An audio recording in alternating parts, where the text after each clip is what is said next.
انگریز نے بھی کہا ہاں خبردار اسمبلی میں تمہارے دین کی آواز نہ آئے. معیشت، معاشرت، تہذیب، ثقافت اور سیاست میں دین اسلام کی آواز بلند رہو، پورا معاشرہ دین سے خالی ہو. علماء نے بالعموم کہا پھر ہم دین لے کر کہاں جائیں؟ انگریز نے کہا مدرسوں میں بند ہو جاؤ.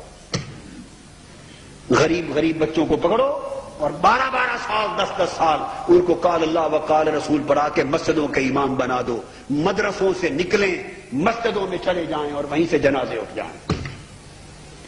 جس طرح عالم عیسائیت میں مذہب کے خلاف ایک بغاوت ہوئی اور ان کے مذہب کو چرچ میں بند کر کے رکھ دیا گیا اور پورا معاشرہ مذہب کے اثر سے آزاد کروا لیا گیا، اسی طرح 300 سال کے دور غلامی نے دین اسلام کے علوم کو، فنون کو، معارف کو فقط مسجد، مدرسہ اور خانقاہ اور دربار تک محدود کر کے رکھ دیا.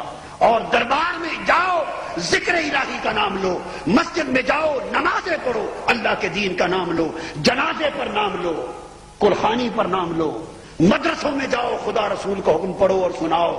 مگر خبردار دین حق کی آزادانہ آواز جو میدان بدر میں گونجتی تھی، جو میدان احد میں گونجتی تھی، جو حنین میں گونجتی تھی، جو طائف کے بازاروں میں گونجتی تھی، جن سے طاغوتی ابو لہب اور ابو جہل کی طاقتیں لرزہ برندام ہو جاتی تھی، جن سے کیسر و کسریٰ کے محلات لرزہ برندام ہوتے تھے، جن سے کیسر روم لرزہ برندام ہوتے تھے، جن سے نجاشی تک آواز پہنچتی تھی، جن سے شرق سے غرب تک پورا یورپ ڈرتا تھا، تھراتا تھا.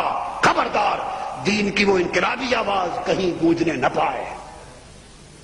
زکاتیں لو، چندے لو، جمعرات کی روٹیاں لو، بچوں کو کھلاؤ، دین پڑھاؤ تاکہ ان کے اندر پست ہمتی پیدا ہو، ذہن کی وسعت نکل جائے، ذہن کی وسعت اور ذہن کی ہماگیریت اور فکر میں جرأت اور اس کی آزادی ختم ہو جائے.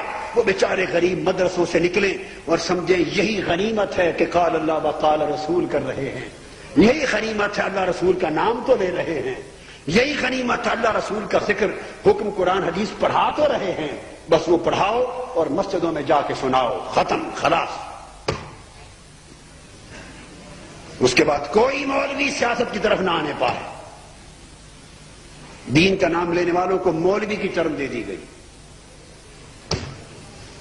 کوئی مولوی معاشی نظام کی بات مت کرے، سیاسی نظام کی بات مت کرے، آئین کی بات مت کرے، اسمبلی کی بات مت کرے، پارلیمنٹ کی بات مت کرے، نظام بدلنے کی بات مت کرے. نظام کا کنٹرول واشنگٹن یعنی کفر کے ہاتھ میں ہوگا، مسجد کا کنٹرول عرش والے رب کے ہاتھ میں ہوگا. یہ نظام زندگی تقسیم کر دیا گیا. لوگوں شعور کی آنکھ کھولو، آزاد کرو اپنے ذہنوں کو غلامی کی زنجیروں سے. ایک بدترین غلامی میں کوئی قوم مبتلا ہے. تمہارا دین غلام ہے، تمہارا مذہب غلام ہے، روحانیت غلام ہے، اخلاق غلام ہے، معیشت غلام ہے، سیاست غلام ہے، تہذیب و ثقافت غلام ہے. تم سارے غلام ہو. اٹھو، اس یکسر ہمہ کی غلامی کی زنجیروں کو توڑنے کے لیے انقلاب اور جہاد کو طے کر بن کے کھڑے ہو جاؤ.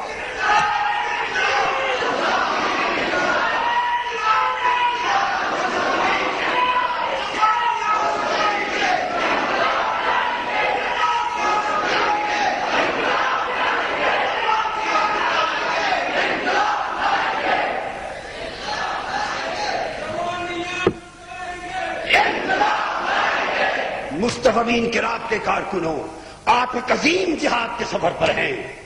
یہی مقصود نماز ہے، یہی مقصود حج ہے، یہ مقصود صوم ہے، یہ مقصود انفاق ہے، یہ مقصود زکوٰۃ ہے، یہ مقصود تقویٰ ہے، یہ مقصود مذہب ہے، یہ مقصود اخلاق ہے، یہی مقصود روحانیت ہے. تاکہ حضور کے دین کو سربلند کیا جائے، جس کے لیے میرے آقا نے دان شہید کروا دیے تھے، جس کے لیے میرے آقا نے اپنے رخسار زخمی کروا لیے تھے، جس کے لیے میرے آقا خود دست مبارک سے خندقیں کھودتے تھے اور پتھر پیٹ پہ باندھتے تھے. کیا خالی نماز کے لیے کرتے تھے؟ یہ خندقیں کھودنی پڑی پنجگانہ نماز کے لیے، صرف رمضان کے روزوں کی تبلیغ کے لیے، صرف سالانہ حج کی تبلیغ کے لیے. کوئی سمجھائے تو صحیح. یہ جو پتھر کھائے بے ہوش ہو گئے میرے آقا، اور صحابہ کرام زخمی ہوتے، کئی شہید ہوتے، کئی گھر لٹ جاتے. یہ قربانیاں آقا نے کس لیے دی تھی؟ وطن چھوڑ دیا، ہجرتیں ہوئی، غاروں میں گئے، تلواروں کی بارشوں میں چلے، پتھر کھائے، جنگیں لڑی، اور فتح مکہ تک آقا کا ایک سفر جاری رہا. کس لیے؟ خالی تبلیغ کے لیے. اگر خالی تبلیغ کے لیے یہ سب کچھ ہوتا تو پھر یہ سب کچھ تبلیغی جماعت کے ساتھ بھی ہوتا.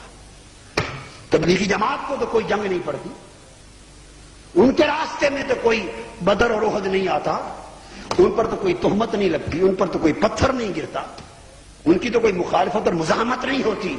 کیا ان کی تبلیغ میرے مصطفیٰ کی تبلیغ سے بھی اونچی؟ نہیں. خالی مجرد تبلیغ سے یہی کچھ ہوتا ہے جو اب ہو رہا ہے؟ نہیں ہوتا. مدرسوں پر جنگ نہیں ہوتی، مسجدوں سے جنگ نہیں ہوتی.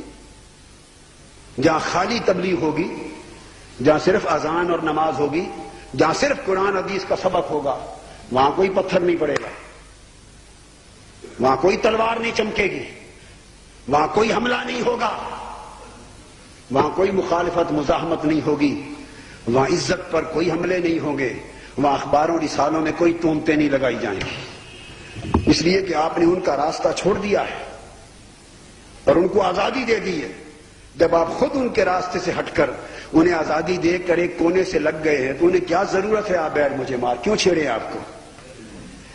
یہ سب کچھ اس وقت ہوتا ہے جب راستے کے ٹکراؤ ہوتے ہیں. یہ مصطفیٰ کے لیے ہوا، یہ صحابہ کے لیے ہوا، یہ حسین کے لیے ہوا.